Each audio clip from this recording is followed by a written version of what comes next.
वसंत व्याख्यानमालेच्या निमित्तानं सगळ्या सुजाण श्रोत्यांशी संवाद साधताना मला मनस्वी आनंद होतोय की फेसबुक लाईव्हच्या माध्यमातून या तंत्रज्ञानाच्या माध्यमातून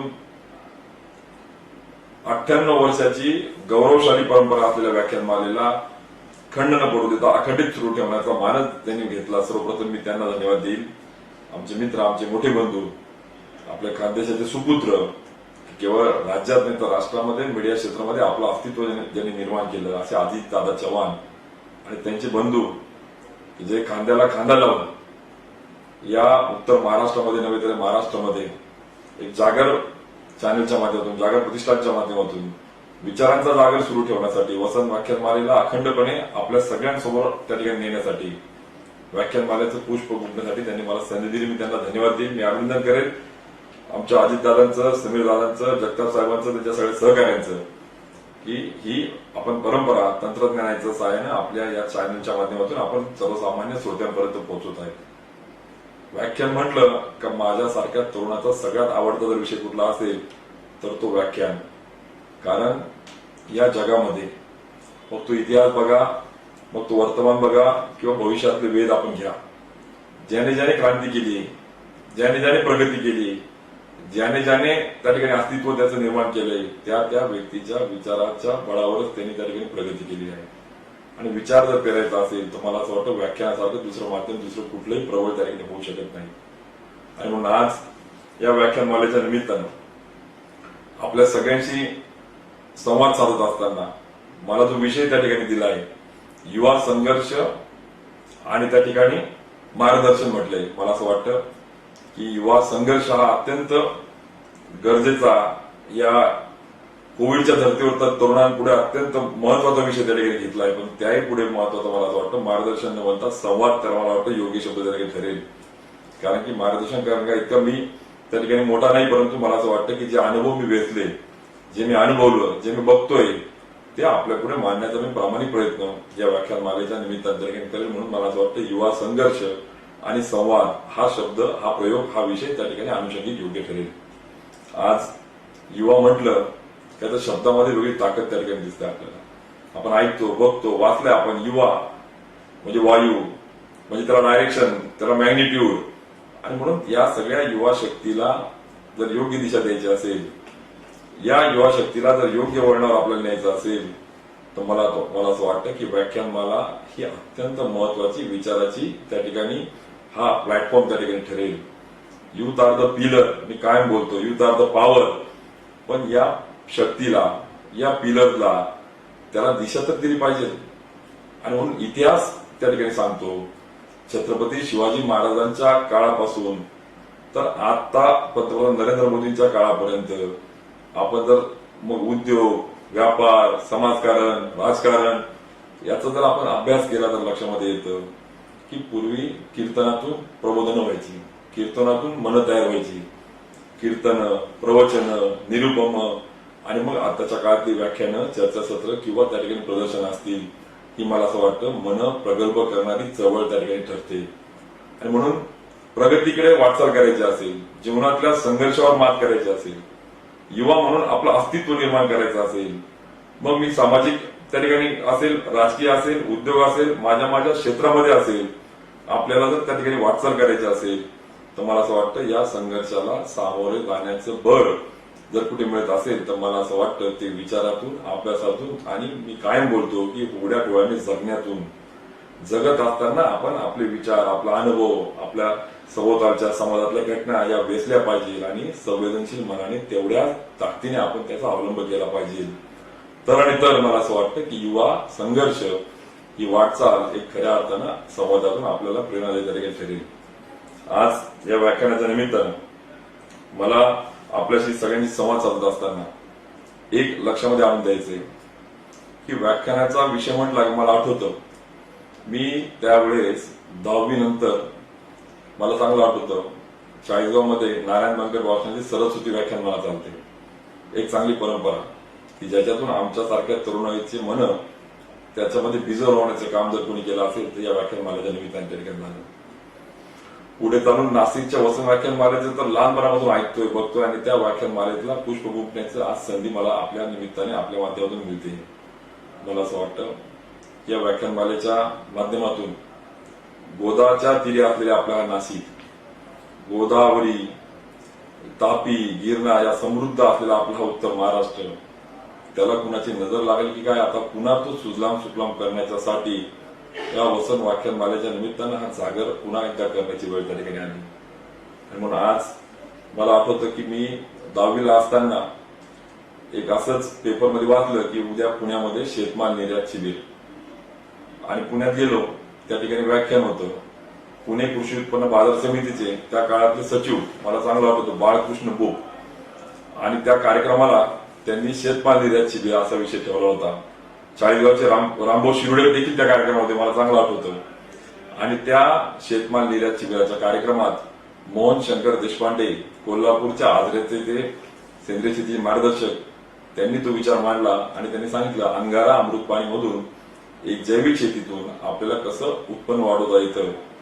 मला चांगला आठवतो त्या दिवशी खोलवर रुजलेला तो व्याख्यानातला विचार पुढे चालून काम करत असताना मग मला चांगला आठवतो पुढे जात असताना मग तो मोहन शंकर देशपांडेचा विचार पुढे आम्ही त्या ठिकाणी सुभाष पाळेकरांसोबत काम केलं.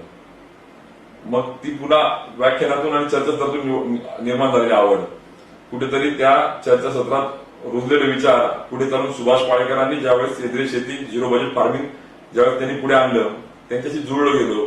मग चाळीसगाव असेल, जळगाव असेल, नाशिक असेल, पुणे असेल, त्यांच्यावर फिरणे, प्रवास करणे आणि झिरो बजेट फार्मिंगचं तंत्र समजून घेणे आणि त्या चळवळीत कार्यकर्ता म्हणून योगदान देणे. मला चांगलं वाटत होतं झिरो बजेट फार्मिंगचं सुभाष पाळेकरांचं सूत्र ज्यावेळेस समजून घेत होतो त्यांचं वाक्य माझ्या खोलवर म्हणत होतं की जमीन पैलवान करा.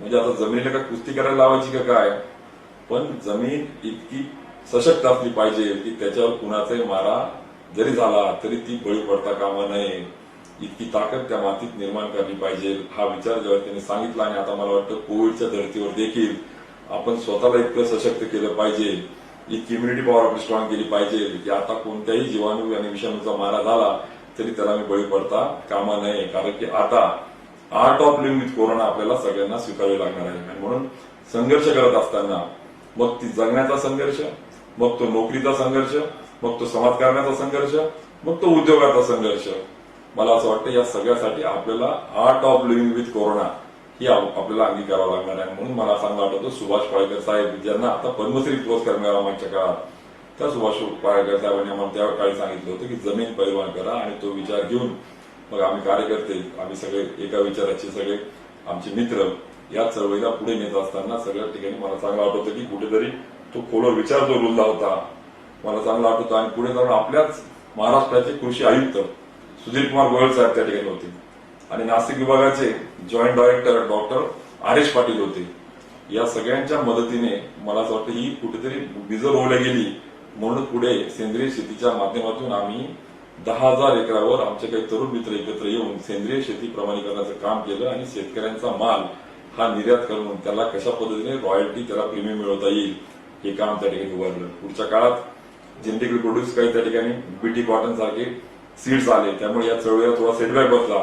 परंतु मला वाटतं की कुठे जिथे जिथे काही मुवमेंट होत असेल, जिथे जिथे काही डेव्हलपमेंट होत असेल, जिथे जिथे काही क्रांती होत असेल तिथे अधिक विचार रोवला गेला. आणि म्हणून व्याख्यानमालेचा महत्व म्हटलं, व्याख्यानमाला म्हटली का माझ्यासारख्या तरुणाला प्रचंड आनंद त्या ठिकाणी होतो. आणि म्हणून आज या सगळ्या संदर्भात मला आठवतं 10वी नंतर प्रवरानगरला जेव्हा मी शिक्षण घेतलं, प्रवरानगर म्हणजे आपल्याला कल्पना आहे की आशिया खंडातला पहिला सहकारी साखर कारखाना. मग त्या ठिकाणी विठ्ठलराव विखे असतील, मग गाडगीळ साहेब असतील, त्यांच्या सहकार्याने ज्यावेळी सुरू केला आणि त्या प्रवरेच्या मातीमध्ये शिक्षण घेण्याचा योग मला आला.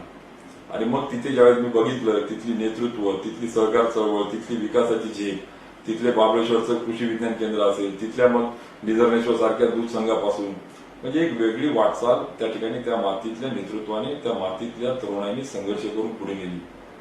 आणि मग प्रवराला त्या ठिकाणी शिकत असताना मला आठवतं डिपेक्स एक्झिबिशन एबीव्हीपी कडनं त्या ठिकाणी आपल्या राज्यभर व्हायची, अखिल भारतीय विद्यार्थी परिषदेची. म्हणजे चला आम्ही बी घडवलो, तुम्ही बी घडाना. अखिल भारतीय विद्यार्थी परिषदेने डिपेक्सच्या माध्यमातून एक स्टॅटिक आणि काही डायनॅमिक प्रोजेक्टचं एक्झिबिशन राज्यावर भरणं सुरू केलं.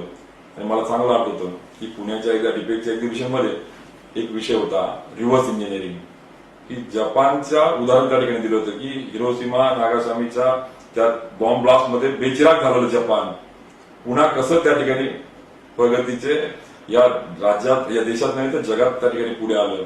आणि मग त्याच्यातला एक विचाराचा पाया त्यांनी सांगितलं होतं की रिव्हर्स इंजिनिअरिंग म्हणजे आहे ते ज्ञान, आहे ते विज्ञान, आहे ते तंत्रज्ञान घेऊन त्याच्यामध्ये रिसर्च अँड डेव्हलपमेंट करून आम्ही पुढे आणून जर चांगल्या पद्धतीने प्रगती केली तर जपानचं उदाहरण त्या ठिकाणी रिव्हर्स इंजिनिअरिंग दिलं होतं. चांगलं आठवतं मला त्यावेळेस ते टोयोटोचं पॉलिस आणि टोयोटोची इनोवा याचं उदाहरण दिलं होतं की कशा पद्धतीने सेल्स, कशा पद्धतीने प्रोडक्ट आणि त्या ठिकाणी मला वाटतं कुठेतरी ती बिजा आमच्यामध्ये उद्योजकतेची रोवल्या गेली. आणि म्हणून मला असं वाटतं की आज व्याख्यानमालेच्या निमित्तानं मग तो सुरुवातीचा मी सांगितलं पुण्याच्या कृषी उत्पन्न बाजार समितीच्या शेतमाल निर्यात शिबिरापासून ते एबीपीच्या डिपेकच्या एक्झिबिशन पर्यंत ही सगळी घुसवण मग त्या ठिकाणी विचाराची ही सगळी जी काही माझ्यासारख्या तरुणाला मिळाली असेल मला वाटतं म्हणूनच वाटचाल करायला कुठेतरी योग्य दिशा मिळते. आणि म्हणून मी पुन्हा एकदा सांगेन की या सगळ्या संदर्भामध्ये ही सगळी वाटचाल करत असताना पुन्हा एकदा युवा म्हटलं तर त्या ठिकाणी माझ्यासारख्या तरुणाईचं श्रद्धास्थान असलेलं विवेकानंदांचा विचार आठवतात. विवेकानंदांनी सांगितलं होतं की उठो, जागो, सारा दायित्व अपने कंधे पे ले लो और जान लो की तुम्ही अपने भाग्य के विधाता हो. आणि म्हणून विवेकानंदांच्या विचाराने पुढे जात असताना, पुढे वाटचाल करत असताना मला असं वाटतं की युवा हा हताश होणारा नसला पाहिजे, युवा हा निराश होणारा नसला पाहिजे, युवा हा अडचणीत संकटावर मात करणारा असला पाहिजे. युवा शब्दामध्ये ती ताकद आहे, युवाकडनं ते अपेक्षित आहे, युवाकडनं ते सगळ्या समाजाला प्रेरित आहे. आणि म्हणून अशा सगळ्या संदर्भामध्ये पुढे वाटचाल करत असताना मला चांगलं आठवतं इंजिनिअरिंगला ऍडमिशन घेतलं. प्रवराच्या डिप्लोमा नंतर प्रतिभाताई पाटलांच्या जळगावच्या सीओटी कॉलेज इंजिनिअरिंगला ज्यावेळेस ऍडमिशन घेतलं असंच अपडाऊन करत असताना मी जे मगाशी वाक्य बोललो की उघड्या डोळ्याने जगलं पाहिजे, आपले अनुभव समाजातल्या चांगल्या वाईट घटना वेचल्या पाहिजेत आणि आपल्या मनातल्या कुशीतून त्या संवेदनशीलपणे पुढे आपण प्रकट करून त्याची व्यवस्थितपणे गुंफण केली पाहिजे. मला आठवतं सकाळी नाशिक जळगाव पॅसेंजर यायची, लोकमत पेपर उघडला आणि बघितलं की उद्या मुझे महाविद्यालयामध्ये युवा संसद, एमजे कॉलेज हे प्रसिद्ध कॉलेज आहे आपल्या खानदेशातलं. आणि मग तिथे युवा संसद म्हटल्यावर माझ्या आता उत्साह संचारला आणि मी गेलो युथ पार्लमेंटमध्ये पार्टिसिपेट केलं. मला असं वाटतं की त्यावेळेच्या मॉक पार्लमेंट म्हणजे ती प्रारूप संसद त्याच्यामध्ये मी केलेली भूमिका आज मला खरोखरच्या संसदेमध्ये घेऊन गेली की काय हा प्रवास जर आपण अनुभवला तर मला असं वाटतं की यश जर कुणाचं असेल तर मला समाजाने घडवलं, मला परिस्थितीने घडवलं आणि परिस्थितीने आणि समाजाने घडवत असताना मी तेवढ्याच ताकदीने पावलं टाकत गेलो. हा अनुभव मला आपल्याला सगळ्यांना सांगायला आवडेल. आणि आज पंतप्रधान नरेंद्र मोदींच्या सोबत मी त्या संसदेचा त्या ठिकाणी एक सहकारी म्हणून त्या काम करतोय आणि एकीकडे उत्तर महाराष्ट्राच्या युवा संसदेचा सभापती म्हणून त्या ठिकाणी आम्ही गेलो असताना ही सगळी वाटचाल मी यासाठी पुन्हा पुन्हा बोलतोय. मी अभिनंदन आमच्या समीर दादांचं, आमच्या सगळ्या जगताप साहेबांचं यासाठी करेल की या व्याख्यानमालेच्या निमित्तानं एक विचार जर एका तरुणाच्या मनामध्ये गेला आणि तो खोलवर रुजला तर तो तरुण क्रांती करू शकतो. मला वाटतं ते मोठे यश त्या ठिकाणी असू शकतं. आणि म्हणून हा सगळा अनुभव प्रकट करत असताना मला चांगलं आठवतं.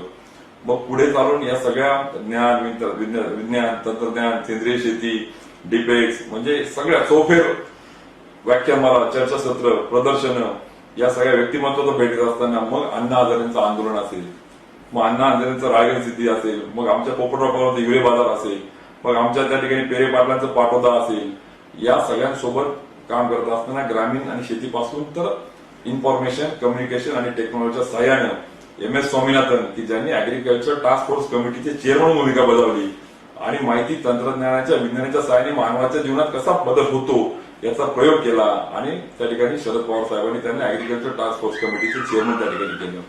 म्हणून मला असं वाटतं की या सगळ्या प्रवासामध्ये हे सगळे जे काही वेचलेलं जे आहे हे सगळं या आपल्या पिढीने हे सगळं आपण त्या ठिकाणी स्वीकारलं पाहिजे. आपल्या तरुण पिढीने हे सगळं ऍक्सेप्ट केलं पाहिजे, सगळं आपल्या मनामध्ये विचाराचा साठा त्या ठिकाणी केलं पाहिजे. आणि म्हणून मी कायम बोलतो, माझा ठाम विश्वास आहे, मी अभिनंदन पुन्हा पुन्हा यासाठी करतोय की आमची तरुण पिढी ही एक तर वाचत नाही, एक तर लिहित नाही किंवा ऐकलं पाहिजे त्यांनी. आणि ज्या वेळेस एखादा वक्ता एखादी चांगल्या पद्धतीने व्याख्यानाच्या माध्यमातून एखादा विषय मांडतो ज्यावेळेस त्याचा जीवनाचा जो काही सार आपल्या पुढे देत असतो, ज्याने त्याचा अनुभव मांडत असतो, मला असं वाटतं आपल्यासाठी ती मोठी ताकद, संपत्ती त्या ठिकाणी ठरत असते. आणि म्हणून व्याख्यानमालेच्या निमित्तानं आपण हा जो प्रयत्न त्या ठिकाणी ठेवला आहे, आमचे काही मार्गदर्शक सहकारी प्रकाश गायकवाड साहेबांपासून तर त्या ठिकाणी चांगल्या वक्त्यांनी त्या ठिकाणी कोविडच्या धर्तीवर काही व्याख्यान त्या ठिकाणी झाले. आणि या व्याख्यानमालेच्या निमित्तानं युवा संघर्षाच्या संदर्भात मला आपल्या सगळ्यांना सांगायला आवडेल की युवा संघर्ष करत असताना संघर्ष हा युवकाचा वेगळ्या टप्प्यावर असणार आहे. पुन्हा युवकाचा संघर्ष हा त्याच्या अस्तित्वाचा असणार आहे. पुन्हा युवकाचा संघर्ष हा त्याच्या शिक्षणासाठी असणार आहे. पुन्हा युवकाचा संघर्ष हा शिक्षण घेतल्यानंतर त्याच्या रोजगाराचा असणार आहे. पुन्हा युवकाचा संघर्ष हा त्याच्या कुटुंबातल्या एकंदरीत परिस्थितीचा असणार आहे. मग तो शेती असेल, उद्योग असेल. म्हणून वेगवेगळ्या युवकापुढे वेगवेगळे संकट, वेगवेगळ्या संधी, वेगवेगळ्या अडचणी निश्चित त्या ठिकाणी आहे, संघर्ष आहे. पण माझा ठाम विश्वास आहे की आता या कोविडच्या धर्तीवर निश्चित काही मनामध्ये भीती आहे. म्हणतो ना आपण, एक डर मन में है लेकिन देखो डर के आगे जीत है. त्यामुळे जेव्हा जेव्हा अडचणी येतात तिथे तिथे संधी निर्माण होतात. माझं तर काय वाक्य मी मनामध्ये रोवलंय की obstacles are the power generator. अडथळे ताकद निर्माण करतात. दुर्दैवाने काही अडथळे आले तर समजून घ्यायचं ती ताकद निर्माण करण्यासाठी ते अडथळे आले. आणि मला असं वाटतं ती ताकद येणाऱ्या काळात जास्तीत जास्त आपण या तरुणाईला फुलवण्यासाठी ती कामं येणार आहे. आणि म्हणून आज हा सगळा प्रवास मांडत असताना मला आवर्जून सांगावं वाटेल की हा सगळा सुरू झालेला प्रवास शांत थोडी राहिला. मग पुढे चालून मी बच्चू कडूंच्या प्रहार संघटनेचा अभ्यास केला, कशा पद्धतीने दिव्यांगांसाठी आंदोलनं केली. मग राजू शेट्टी साहेबांना भेटलो. मग त्यांचा शरद जोशी पासून तर त्यांचा संघटनेचा शेतकरी संघटना आंदोलनाचा प्रवास समजून घेतला. आणि मला असं वाटतं मग पुढे सदाभाऊ खोत असतील, मग आमचे त्या ठिकाणी चूपकरी म्हणून मित्र असतील, या सगळ्यांच्या विचारातून मला वाटतं कुठे आंदोलन करण्याची प्रेरणा माझ्या सगळ्या तरुणाईमध्ये आली. आणि मी आणि माझे सहकारी मग अंधारातून प्रकाशाकडे, मग लोड शेडिंगच्या विरुद्धचे आंदोलन असतील, मग त्या ठिकाणी पदयात्रेच्या माध्यमातून बंद पडलेल्या उद्योगाला चालना देण्यासाठी, मग त्या ठिकाणी सरकारी संस्थेला जागा येण्यासाठीचे आंदोलन असतील, एक मनामध्ये उर्मी, एक चालना, एक संघर्ष करण्याची बळ मला वाटतं या सगळ्या व्यक्तिमत्वांमधून त्या ठिकाणी घेतले गेले. आणि पुढच्या काळामध्ये मग त्या ठिकाणी अमोल बिटकेंपासून तर गोपीनाथराव मुंडे सारख्या संघर्ष यात्रेचा अभ्यास केला. प्रमोद महाजन साहेबांसारख्या अतिशय वक्ता सहस्र आपण जे म्हणतो की त्या वक्त्याच्या शब्दामध्ये, वक्त्याच्या वक्तव्यामध्ये आपली ताकद प्रमोद महाजनांनी ज्यावेळेस हजारो लाखो तरुणांची मन ज्यावेळेस जिंकली, चाळीसगाव सारख्या ठिकाणी आलेल्या सभा जेव्हा त्यांच्या ऐकल्या, आणि पुढे चालून मग अमित शहा साहेबांपासून तर मग देवेंद्र फडणवीस साहेबांपासून तर गडकरी साहेबांपासून तर नरेंद्र मोदी साहेबांपर्यंतचा हा सगळा प्रवास आज मला त्या ठिकाणी आपल्या सगळ्यांना सांगायला आनंद होईल की पुढे चालून हा सगळा प्रवास माझ्यासारख्या तरुणाईला आमदार म्हणून त्या ठिकाणी संधी मिळाली. तर मला असं वाटतं ती मॅजिक नाहीये. मी कधी स्वप्न पाहिलं नव्हतं किंवा ते इथूनही कधी काम करत नव्हतो. पण मला मगाशी मी जसं म्हटलं की युवा संघर्ष मार्गदर्शन न म्हणता संवाद याच अर्थाने मी मांडेल की सामाजिक काम करत असताना शिक्षण संस्थेच्या माध्यमातून जेव्हा मी काम सुरू केलं तेव्हा माझ्या लक्षामध्ये आलं की सामाजिक काम करताना मर्यादा आहे. आम्ही आरोग्याची शिबिरं घेतली, आम्ही सामाजिक उपक्रम घेतली, तरुणांसाठी स्वयंरोजगाराची कार्यशाळा घेतली, आम्ही स्पर्धा परीक्षे संदर्भात आम्ही त्या ठिकाणी आम्ही काम केलं, महिलांच्या सक्षमीकरणासाठी आम्ही काम केलं, बचत गटाच्या मुवमेंट त्या ठिकाणी राबवल्या, अनुदान त्यांना मिळवून दिलं, त्यांना उद्योगासाठी कसं सक्षमपणे उभं करता येईल ती चळवळ त्या ठिकाणी उभारली. मग कामगार असतील, अशा वेगवेगळ्या समाजातल्या घटकांना एकत्रित आणून त्यांच्यासाठी संघर्ष करणे, त्यांना न्याय मिळवून देणे, त्यांच्यासाठी शासन आणि जनतेतला दुवा म्हणून काम करणे. आणि मग लक्षामध्ये आलं की उमेश पाटील, जर तुम्ही अशाच पद्धतीने सामाजिक काम करत राहिलात तर त्याला मर्यादा आहे. जर तुम्हाला खरोखर एका उंचीवर काम न्यायचं असेल तर तुम्हाला व्यवस्थेचा भाग व्हावा लागेल. आणि मग मी आणि माझे सहकारी आम्ही मिळून ठरवलं की हे सामाजिक कामाला, हा केमिकल इंजिनिअरिंगचा आपला सगळा अभ्यास हा सोशल इंजिनिअरिंग मधून कधी पॉलिटिकल इंजिनिअरिंगकडे गेला. आणि याचं मला असं वाटतं की आम्ही सगळ्यांनी खुणगाठ बांधली की आपल्याला व्यवस्थेचा भाग त्या ठिकाणी व्हायचं. आणि मग 2014 मध्ये त्या ठिकाणी आमदार म्हणून संधी त्या ठिकाणी मिळाली. आणि म्हणून माझ्या युवा बांधवांना, भगिनींना मला सांगायचं आहे की त्या ठिकाणी संघर्ष करत असताना, जीवनामध्ये वाटचाल करत असताना आपल्या आपल्या क्षेत्रामध्ये आपण त्या ठिकाणी आपलं स्थान अडळ ठेवून न डगमगता जर आपण वाटचाल केली, आपले कन्सेप्ट आणि थॉट प्रोसेस जर क्लिअर असेल तर मला असं वाटतं आपल्या ध्येयापासून कोणी आपल्याला दूर नेऊ शकत नाही. 2014ला माझ्यासारखा सर्वसामान्य कुटुंबातला तरुण सर्वसामान्यांच्या सगळ्यांच्या आशीर्वादाने आमदार झाला. आणि मग मात्र 5 वर्ष 14 ते 19 एक मिशन एक पॅशन, म्हणजे महाराष्ट्रातल्या खात्रीने सांगू शकतो की माझ्या मतदारसंघामध्ये एक शासकीय योजनांची जत्रा त्या ठिकाणी असेल, छत्रपती शिवाजी महाराजांचा 40 वर्षाचा रखडलेला पुतळ्याचा संघर्षातून प्रश्न मार्गी लावण्याचा प्रवास त्या ठिकाणी असेल, तितू डोंगरी सारखे नदी सुशोभीकरणात एकाच नदीच्या पात्रामध्ये 70 बंधारे बांधण्याचा त्या ठिकाणी उपक्रम असेल, मग 400 कोटीचा लोंढेवरकडे बॅरेज सारखा सिंचनातून क्रांती घडवणारा प्रकल्प असेल, असे अनेक प्रोजेक्ट त्या ठिकाणी सांगता येतील. सांगायचं तात्पर्य की एक मिशन, पॅशन, एक आवड म्हणून, एक काम म्हणून नव्हे, तर त्या ठिकाणी ज्यावेळेस माणूस तरुण झोपून घेतो, तर अशाच पद्धतीने मला असं वाटतं की नाशकातला सह्याद्रीच्या माध्यमातून पुढे आलेला तरुण सह्याद्री अॅग्रो फार्मच्या माध्यमातून जेव्हा काम करतोय, तेव्हा मला वाटतं उद्योगासाठी, शेती क्षेत्रासाठी असं तरुण एक पुढे येतोय. राजेश टोंबे सारखा तरुण ज्यावेळेस अनुभवला, सर्वसामान्य कुटुंबातला इकोलॉजी, जिओलॉजी, जंगल, प्राणी, माणूस वाचवा, साप वाचवा, लाखो जीवांना वाचवणारे तरुण जेव्हा अनुभवले, मग पुढे चालून या सगळ्या प्रवासात मी ठरवलं की आपण केवळ जिजाऊ छत्रपती विवेकानंद या महात्मा फुले आंबेडकर यांच्या जयंती साजरी करून चालणार नाही. त्यांच्या नावाने काही आपण त्या ठिकाणी हॉस्पिटल उभारले, काही शाळा उघडल्या, पण त्याच्या पुढे जाऊन काय करता येईल, तर मी उमंग व्याख्यानमालेचा चाळीसगावमध्ये सुरुवात केली आणि प्रामाणिकपणे ठरवलं की माझी तरुणाई लिहित नाही, वाचत नाही, ते किंवा ऐकलं पाहिजे. आणि मला आनंद वाटतो की गेल्या जवळजवळ 7 ते 8 वर्षापासून सातत्याने जिजाऊंच्या आणि विवेकानंदांच्या जयंतीच्या निमित्तानं उमंग व्याख्यानमालेचे वेगवेगळे पुष्प त्या ठिकाणी गुंफून चाळीसगावच्या तरुणाईला, या खानदेशातल्या तरुणाईला एक चांगल्या पद्धतीने कशी एक दिशा मिळेल याचा प्रामाणिक प्रयत्न सुरू केलाय. म्हणून व्याख्यान, मी मगाशी सुरुवातीलाच बोललो, व्याख्यान म्हटलं तो माझा श्वास त्या ठिकाणी आहे. कारण की माझी जर वाटचाल झाली असेल, माझ्यासारख्या अनेक तरुणांचा जेव्हा मी अभ्यास करतो, त्यांचं यश सगळं समजून घेतो, तर विचाराच्या जीवावरच, विचाराच्या बळावरच त्यांच्या मनात त्यांनी ते विचार रोवले आणि मग मनगट त्या ठिकाणी काम करायला लागलं. केवळ मनगटाच्या बळावर किंवा ताकदीवर त्या ठिकाणी जीवनात मात किंवा यशस्वी किंवा संघर्ष करता येत नाही. आणि मग हा सगळा प्रवास पुढे चालून मला असं वाटतं की हा सगळा संघर्ष, त्या सगळ्या याच्यातून वाटचाल करत असताना आपल्या सगळ्यांना कल्पना आहे की पुढे 2019 मध्ये त्या ठिकाणी पक्षाच्या वतीने मला लोकसेवेची संधी मिळाली आणि देशातल्या सगळ्यात सर्वोच्च सभागृह, संसद, पार्लमेंटमध्ये पंतप्रधान नरेंद्रजी मोदी साहेबांसोबत काम करण्याची संधी मला दिली. महाराष्ट्रातल्या सगळ्यात जास्त मतांनी विजयी होण्याचा त्या ठिकाणी मला असं वाटतं की संधी माझ्यासारख्या सर्वसामान्य कार्यकर्त्याला त्या ठिकाणी जळगाव जिल्ह्यातल्या नागरिकांनी आणि त्या ठिकाणी पदाधिकाऱ्यांनी, नेत्यांनी दिली. आता मी ठरवलंय की हा सगळा संघर्ष आता काळरूप त्या ठिकाणी विकासासाठी, माझ्या खानदेशवासियांना दिशा देण्यासाठी कसा देता येईल. आणि म्हणून आज मला असं वाटतं की सगळ्यात महत्वाचं जर काय असेल, काल मी जे करत होतो तेच जर मी आज करेन तर उद्या माझा वेगळा नसेल. मी जर आज काही वेगळं पावलं टाकली तर माझा उद्या काहीतरी वेगळा असेल.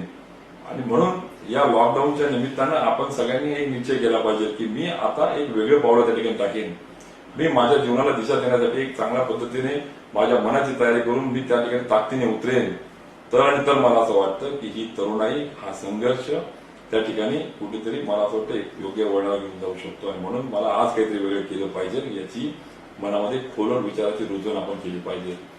दुसरं आपण बघतो की या सगळं काम करत असताना माझ्या तरुणाईला मला आवाहन करायचंय की शिक्षण हे वाघिणीचं दूध आहे. शिकला का माणूस गुरगुरतो. शिक्षणाने चांगलं काय, वाईट काय, खरं काय, खोटं काय सगळं आपल्याला छानपण येतं. पण या बरोबरीने शिक्षणाच्या नंतर पोटाची खळी भरत असताना केवळ स्वतःच्या रोजगाराच्या चिंता न करता मी इतरांना रोजगार देणारा मी त्या ठिकाणी उद्योजक होऊ शकतो का, माझ्यामध्ये एंटरप्रेन्योरशिप मी त्या ठिकाणी रुजू शकतो का, माझ्यातला उद्योजक मी उद्योजकता विकसित करू शकतो का. आणि म्हणून मला असं वाटतं या लॉकडाऊनच्या निमित्ताने आपण बघतोय मजूर स्थलांतरित होत आहेत, उद्योग बंद पडतायत, अनेक देश चायनासारखे त्या ठिकाणी कुठेतरी बॉयकॉट त्या ठिकाणी देशाला बाजूला सारला जायचे प्रयत्न होत आहेत. आणि अशा परिस्थितीमध्ये जपान सारखा देश त्या ठिकाणी सांगतोय की चायनाचे उद्योग कुठे तुम्ही शिफ्ट करत आम्ही अनुदान देऊ. भारतासारखा देश, पंतप्रधान नरेंद्र मोदींनी आपल्या जीडीपीच्या 10% म्हणजे 20 लाख कोटी रुपयाचं पॅकेज देऊन एक आत्मनिर्भर Bharat, self reliant India, vocal to local, local to global, माझ्या शेतात जे पिकतं, माझ्या गावात जे पिकतं, माझ्या परिसरात जे होतं, माझ्या खानदेशाचं जे वैभव आहे ते मी त्या ठिकाणी ग्लोबल पातळीवर कसं नेऊ शकतो, त्याचा शोध मी कसा घेऊ शकतो. मला असं वाटतं ही उद्योजकता जर आपण खोलवर रुजवली तर ही कोविड-19 ही त्या ठिकाणी आलेली आपत्ती नसेल, ती संधी असेल आणि त्या संधीचं सोनं करण्याचं काम या युवा शक्तीवर आणि तुमच्या माझ्यासारख्या तरुणाईवर येऊन त्या ठिकाणी पोहोचलेला आहे. कारण की हा देश 65% तरुणाईची संख्या लोकसंख्या त्यांचं वय आपण जर बघितलं तर 35-30च्या आत असलेला हा देश, तरुणाईचा हा देश. आणि या तरुणाईकडून माझा देश आत्मनिर्भर करण्याचं स्वप्न पंतप्रधान नरेंद्र मोदींनी आपल्याला या सगळ्या लॉकडाऊनच्या कोविड-19च्या धर्तीवर आपल्या पुढे विचार ठेवला आहे. म्हणून मला असं वाटतं की micro small medium enterprise government of इंडियाच्या कमिटीचा सदस्य नात्यानं गडकरी साहेबांसोबत काम करत असताना मी आपल्याला सांगेन की पुढे या व्याख्यानमालेच्या माध्यमातून मी आपल्या सगळ्यांना विश्वास देईन की केंद्राच्या सरकारकडे मायक्रो स्मॉल मीडियम एंटरप्राइजच्या संदर्भात असेल किंवा कुठल्याही त्या ठिकाणी काम असेल, हा तुमचा भाऊ, हा तुमचा खानदेशातला तुमचा मित्र, हा तुमच्यासाठी सदैव सोबत आहे. परंतु माझा खानदेशातला तरुण हा संघर्षासाठी हताश नको असला पाहिजे, त्याच्या अडचणीवर मात करण्यासाठी तो त्या ठिकाणी कणखर असला पाहिजे, त्याने एक कुंगाट बांधली पाहिजे की मी, माझं कुटुंब, माझा समाज आणि माझा खानदेश हा महाराष्ट्रात या देशात पुढे न्यायचा असेल तर मला स्वतःला पुढे यावं लागेल. ज्या चळवळीने अजित चव्हाण सारखे आमच्या मातीतला सुपुत्र हा मुंबईत मीडियासारख्या क्षेत्रामध्ये पूर्णपणे व्यस्त असताना देखील अखंडपणे माझी ही विचाराची वाटचाल कशी सुरू ठेवता येईल यासाठी भावाला सोबत घेतो, जगताप सहकार्यांना सोबत घेतो आणि मग ही व्याख्यानमाला ज्यावेळेस सुरू ठेवतो त्यावेळेस मला असं वाटतं की त्याचा प्रयत्न हाच आहे की माझी ही तरुणाई पुन्हा पेटून कशी उठेल. म्हणून मी कायम बोलतो, एक गाणं, एक गीत माझ्या मनात कायम त्या ठिकाणी असतं, चिरय वेती यही तो मंत्र है अपना, हम होंगे कामयाब. याच्या पुढे हम कामयाब तो हुए लेकिन दूसरों को भी हमें कामयाब करना है.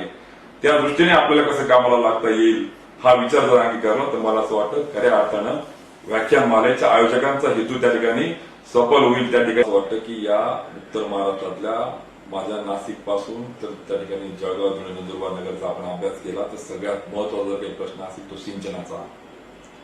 या नार पार गिरणाच्या नदीजोड प्रकल्पाला त्या ठिकाणी गती द्यायची असेल तर आमच्या सारख्या लोकप्रतिनिधीसोबत हे आपल्याला जन आंदोलन करता येईल का? 70 वर्ष स्वातंत्र्याच्या नंतर इंदिरा गांधींच्या काळापासून पंडित नेहरूंच्या पासून तर आज तागायत जर केवळ या नार पार गिरणाची चर्चाच होत असेल तर माझा हा खानदेश सुजलाम कधी होणार? आणि म्हणून ही जबाबदारी जरी आमच्यासारख्या माझ्यासारख्या लोकप्रतिनिधी असली तरी मला असं वाटतं जन आंदोलनातून याचा रेटा पुढे नेता येईल का, हा पण विचार आपण या जागर ज्या ठिकाणी जनस्थानच्या निमित्तानं, आपल्या या व्याख्यानमालेच्या निमित्तानं, सिंचन क्रांतीच्या निमित्तानं विचार केला पाहिजे. कारण की मी खासदार झाल्याच्या नंतर तेलंगणामधले बीबी पाटील नावाचे खासदार दोस्त मला भेटले आणि ते मला म्हटले की नाशकात पाऊस झाला का? म्हटलं नाशकातल्या पावसाचा आणि आपल्या त्या ठिकाणी तेलंगणा राज्यातला काय? तर ते म्हटले की नाशकातचा गोदावरी उगम झालेलं कोरं हे त्या ठिकाणी ज्या वेळेस आपल्या कोपरगाववरून त्या ठिकाणी पैठणहून ज्या वेळेस नांदेडहून त्या ठिकाणी ज्यावेळेस ती आंध्र तेलंगणामध्ये जाते तर तिथली सिंचन आणि तिथली सगळी सफलता, तिथलं सगळं वैभव हे माझ्या गोदावरीच्या खोऱ्यावर जर अवलंबून असेल तर मला असं वाटतं कुठेतरी आता इतक्या उन्हाळ्यामध्ये, या मागच्या उन्हाळ्यामध्ये माझ्या नाशिकच्या सारख्या जिल्ह्याला देखील त्या ठिकाणी सफर व्हावं लागलं. म्हणून सिंचन क्रांतीकडे सुद्धा तेवढ्या ताकदीने जात पात आणि याच्या पलीकडे पक्ष सोडून आम्ही सगळे जन आंदोलनाचा रेटा कसा उभारू शकतो ही पण गरज त्या ठिकाणी आपल्याला आहे. आणि दुसरा महत्वाचा की एका बाजूला सिंचन क्षमता उभारत असताना माझ्या ग्रामीण उत्तर महाराष्ट्राला एक चांगल्या पद्धतीने ताकद देत असताना तेवढाच महत्वाचा रोजगाराचा विषय आहे. रोजगाराच्या संदर्भात मी मगाशी बोललो पण आपण सखोल अभ्यास केला पाहिजे की तरुणाईला माहित नाही what is DIC, what is MCD, what is Midcon, what is KVIC, what is CMEGP, what is PMEGP, what is CGTMSC, what is MSME. मला असं वाटतं की तरुणाईने आता नोकरीच्या मागे लागत असताना जर नोकरीचा पर्याय नसेल तर मला उद्योगाकडे जायचं आहे. त्या दृष्टीने आपण स्वतःला घडवलं पाहिजे. जिल्हा उद्योग केंद्र नक्की काय आहे त्याला भेटी दिल्या पाहिजे. मग महाराष्ट्र त्या ठिकाणी उद्योजकता विकास केंद्राच्या ठिकाणी जाऊन माझ्या उद्योजकता विकास प्रकाशित करता येऊ शकते का? बिटकॉइन सारख्या कन्सल्टन्सी सर्व्हिसेस त्या ठिकाणी आहेत त्याच्यातून काही चांगल्या पद्धतीने वाटचाल करू शकतो का? मग त्या ठिकाणी सीएमएजीपी, मुख्यमंत्री रोजगार निर्मिती कार्यक्रम, पंतप्रधान रोजगार निर्मिती कार्यक्रम, क्रेडिट गॅरंटी ट्रस्ट, 1 रुपयाही कुठलाही तारण न ठेवता तुम्हाला 2-2 कोटीपर्यंतचं विना तारण, विना गॅरंटर त्या ठिकाणी कर्ज मिळू शकतं. मग तो उद्योग कोणता करू शकतो? त्याच्या पुढे जाऊन मग नाशकामध्ये मी त्या ठिकाणी डाळिंबाचा क्लस्टर करू शकतो का? मी बेदाण्याचा क्लस्टर करू शकतो का? मी त्या ठिकाणी द्राक्षांसाठी क्लस्टर करू शकतो का? मी कांद्याचा क्लस्टर त्या ठिकाणी करू शकतो का? नंदुरबारमध्ये जाऊन मी त्या ठिकाणी तयार होणाऱ्या मिरचीसाठी मी चांगला क्लस्टर तयार करू शकतो का? मग त्या ठिकाणी माझ्या धुळे जिल्ह्यापासून तर जळगावपर्यंत असणाऱ्या केळीच्या संदर्भात, प्लास्टिकच्या संदर्भात, डाळीच्या संदर्भात, लिंबूच्या संदर्भात मी कसे पावलं टाकू शकतो, मी कसा शासनाच्या योजनेच्या मदतीने स्वतःच्या या ठिकाणी उद्योगाचं मी स्वतःचं विश्व निर्माण करू शकतो. मला असं वाटतं ही वेळ आली आता तरुणाईने खऱ्या अर्थानं जागा होण्याची.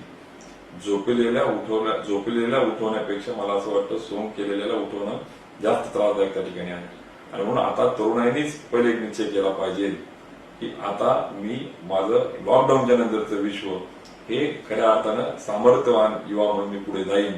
मला असं वाटतं की या ठिकाणी आपण जर अभ्यास केला तर नाशिकच्या त्या ठिकाणी आपण जर बघितलं की वेगळी भौगोलिक परिस्थिती त्या ठिकाणी आहे, एक वेगळे क्रॉपिंग पॅटर्न त्या ठिकाणी आहे, इरिगेशन त्या ठिकाणी आहे, धुळ्याचं वेगळं, जळगावचं वेगळं, नंदुरबारचं वेगळं, नगरचं वेगळं, आपल्या जिल्ह्याचं वेगळं वैभव त्या ठिकाणी आपलं आहे. मग ते आपल्याला कसं त्या ठिकाणी नेता येईल. Delhi Mumbai industrial corridor DMIC हा आपल्या खानदेशातून त्या ठिकाणी जातोय, त्याच्या दृष्टीने आपल्याला कशी पावलं टाकता येतील, मग त्या ठिकाणी आपल्याला कशा पद्धतीने पुढे त्या ठिकाणी जाता येईल. मला असं वाटतं की याच्यासाठी आपण आता उठलं पाहिजे. मी काय बोलतो की आताची सिस्टीम ही आपली बुफे सिस्टीम आहे. जे लागेल, जे आवडेल, ज्याची गरज आहे ते जाऊन स्वतः घेतलं पाहिजे आणि आता स्वतःला आपण घडवलं पाहिजे. नाहीतर असे झाली तर देर खाटल्यावरी याच्याने आता होणार नाही. आणि म्हणून मला असं वाटतं की सिंचन क्रांती करत असताना, रोजगारातून समृद्धीकडे जात असताना या ठिकाणी श्रीरामाच्या पदस्पर्शाने पावन झालेलं आमचं नाशिक, गोदासारख्या पवित्र अशा खोऱ्याने सिंचन क्रांतीकडे निघालं आमचं नाशिक, मग त्या ठिकाणी धुळे जळगाव मधून जाणारा तापीचं खोरा असेल, गिरणाचं खोरा असेल, मग त्या ठिकाणी आमच्या अश्वशक्तीच्या निमित्ताने असलेल्या सारंगखेड्याच्या यात्रेच्या निमित्ताने पर्यटकीय वारसा त्या ठिकाणी असेल, मग जळगावच्या बहिणाबहींच्या आमच्या त्या ठिकाणी संस्कृती आणि बोली भाषेतल्या गीतांपासून तर त्या ठिकाणी आपल्या भास्कराचार्यांचा जगाला शून्याचा ठेवा देणारा चाळीसगाव सारख्या त्या ठिकाणी गणितज्ञाचा त्या ठिकाणी वारसा असेल, मग स्वीटी पाटील सारख्या नासामध्ये काम करणारा असतील, एकदा दोनदा तीनदा नव्हे तर महाराष्ट्र केसरी मंडळ विजय चौधरी पासून आमच्या नाशिकचा आता त्या ठिकाणी महाराष्ट्र केसरी मंडळ तरुण त्या ठिकाणी असेल. या विविध क्षेत्रामध्ये आपल्याला आपले पाय कसे त्या ठिकाणी खोलवर रुजवता येतील, आपल्याला कशा पद्धतीने सक्षमपणे उभं राहता येईल, या दृष्टीने जर पावलं टाकली, त्या दृष्टीने जर संघर्ष करण्याची जर मानसिकता ठेवली तर मला असं वाटतं की ही युवा शक्ती हा उत्तर महाराष्ट्र या महाराष्ट्रावर एक दिवस खऱ्या अर्थानं या महाराष्ट्राला दिशा दिल्याशिवाय राहणार नाही. ही परंपरा आपली गौरवशाली आपल्याला पुढे न्यायची, ही संस्कृती आपल्याला जतन करायची. आणि म्हणून मला असं वाटतं की या व्याख्यानमालेच्या निमित्तानं सिंचन, उद्योग, रोजगार, शिक्षण या सगळ्या क्षेत्रात आपल्याला क्रांती करायची आणि त्याच्यासाठी आपण पेटून उठलं पाहिजे. त्याच्यासाठी आपल्या जीवाचं रान करायची आपण तयारी ठेवली पाहिजे. त्याच्यासाठी आमच्यामध्ये काही कौशल्य विकसित केली पाहिजे, त्याच्यासाठी आमच्यामध्ये काही इनपुट्स असले पाहिजे, तर नंतर आम्ही आउटपुट देऊ शकू. आपल्या माध्यमातून पुन्हा एकदा चव्हाण परिवाराचे, जगताप साहेबांचे, जागर प्रतिष्ठानचं खूप खूप अभिनंदन करतो. आणि मी माझा जवळचा वेचलेल्या अनुभवाचा आपल्यापुढे मांडण्याचा मी प्रयत्न त्या ठिकाणी केला. आणि याही पुढे ज्या ज्या वेळेस माझी गरज भासेल, केवळ व्याख्यानापुरता नव्हे तर कृतीमध्ये, हा दिल्लीत असलेला तरुण आपल्या सगळ्यांचा हक्काचा प्रतिनिधी आहे. मला कधी आपण सूचना द्या, जबाबदारी द्या, मी आपल्यासाठी सरळ तत्पर आहे. धन्यवाद. जय हिंद, जय महाराष्ट्र.